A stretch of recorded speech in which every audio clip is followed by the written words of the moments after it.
السلام علیکم ناظرین، آپ کو اپنے چینل میں خوش آمدید کہتے ہیں۔ قرض جاں کی آنے والی قسط میں ہم دیکھیں گے کہ نشوہ کی ماں اس کو کہتی ہے کہ تم کہیں عمار سے دشمنی مت مول لے لینا، اور نشوہ کہتی ہے کہ عمار کے خلاف یہ پہلی FIR نہیں کٹی ہے، اور عمار کو بہت پریشان دکھایا جاتا ہے۔ اور جو نشوہ کے تایا ابو ہیں وہ کہتے ہیں کہ یہی ہماری سب سے بڑی دشمن ہے جس کو ہم نے اپنے گھر میں پال رکھا ہے۔ اور قرض جاں کی اس قسم میں ہم نے دیکھا کہ جو عمار کا جو کیس ہے وہ اب آہستہ آہستہ بڑھنے لگا ہے اس کا معاملہ، اور وہ چاہتے ہیں کہ اس کی FIR کٹ جائے، اور وہ لڑکی کہتی ہے کہ میں کسی صورت بھی اس کو معاف نہیں کروں گی۔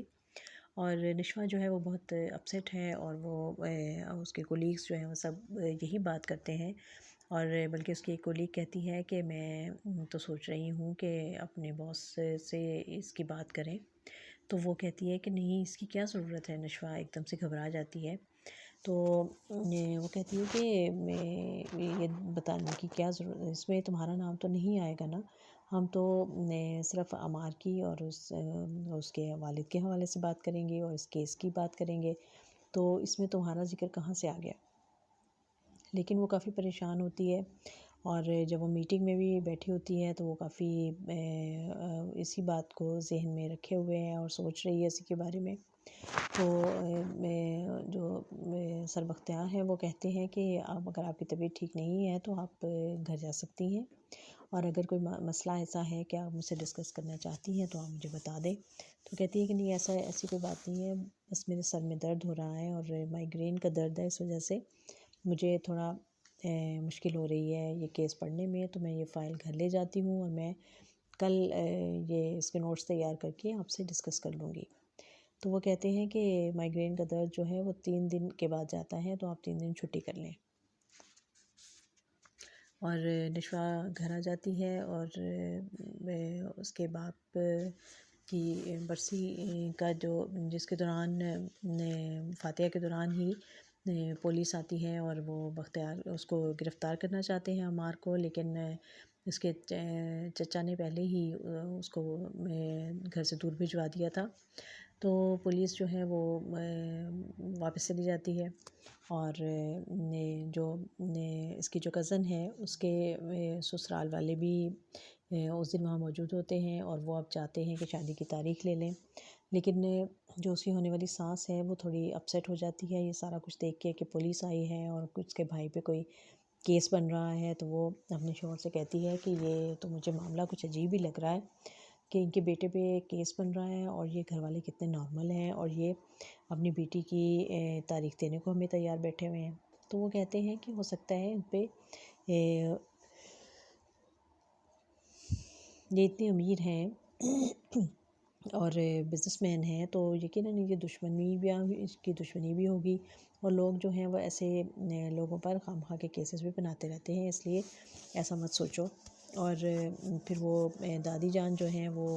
اپنی پوتی کی تاریخ طے کر دیتی ہیں، اور جب نشوہ کی ماں جو ہے وہ آتی ہے وہاں پر چائے لے کر سب کے لیے، تو اور وہاں شادی کی بات ہو رہی ہوتی ہے، تو وہ کہتی ہیں کہ ان کو مٹھائی بھی کھلانی چاہیے، تو دادی فوراً ہی ٹال دیتی ہیں کہ نہیں نہیں، یہ تو بہت تھک گئی ہوگی، تم جاؤ جا کے آرام کرو، کیونکہ وہ نہیں چاہتی تھی کہ یہ مٹھائی جو ہے وہ سب کو کھلائے، کیونکہ وہ بیوہ ہے، اور خوشی کے موقع پر وہ یہ چیز کو یقیناً ایسا نہیں کرنا چاہ رہی ہوں گی کہ بیوہ بہو جو ہے وہ اپنے ہاتھ سے منہ میٹھا کروائے، کیونکہ یہ بدشگونی ہو جاتی ہے۔ اور ایک طرف ان کو دکھایا گیا ہے کہ وہ بہت زیادہ مذہب کی بات کرتی ہیں اور اللہ اور اس کی پسندیدگی کی بات کرتی ہیں، تو دوسری طرف اس طرح کے ان کے اعمال جو ہیں اور ان کے جو عمل ہیں وہ سامنے آتے ہیں۔ اور پھر نشوہ جب کمرے میں ماں آ جاتی ہے تو وہ کہتی ہے کہ آپ فارغ ہو گئی ہیں، سارا دن آپ نے کچھ کھایا نہیں ہے، مجھے آپ ہی کا فکر رہا ہے کہ جیسے آپ کو کچھ ہو نہ جائے، آپ کو بھی اپنا بھی خیال کر لیا کریں۔ اور پھر کہتی ہے ماں سے کہ یہاں اس گھر میں سب ثواب والے کام ہوتے ہیں، تو آپ کی شادی کا کیوں انہیں ثواب یاد نہیں آیا؟ جس پہ وہ بڑی حیران ہو جاتی ہے کہ تم کیسی باتیں کرتی ہو؟ تو کہتی ہے کہ دیکھیں، جب آپ جس عمر میں آپ بیوہ ہوئی تھیں اس عمر میں تو کئی لڑکیوں کی پہلی شادی ہوتی ہے، اور آپ اس عمر میں بیوہ ہو گئیں اور آپ پھر اس بیوگی کو لے کر بیٹھی رہیں، تو ان لوگوں کو چاہیے تھا نا کہ وہ آپ کی شادی کروا دیتی،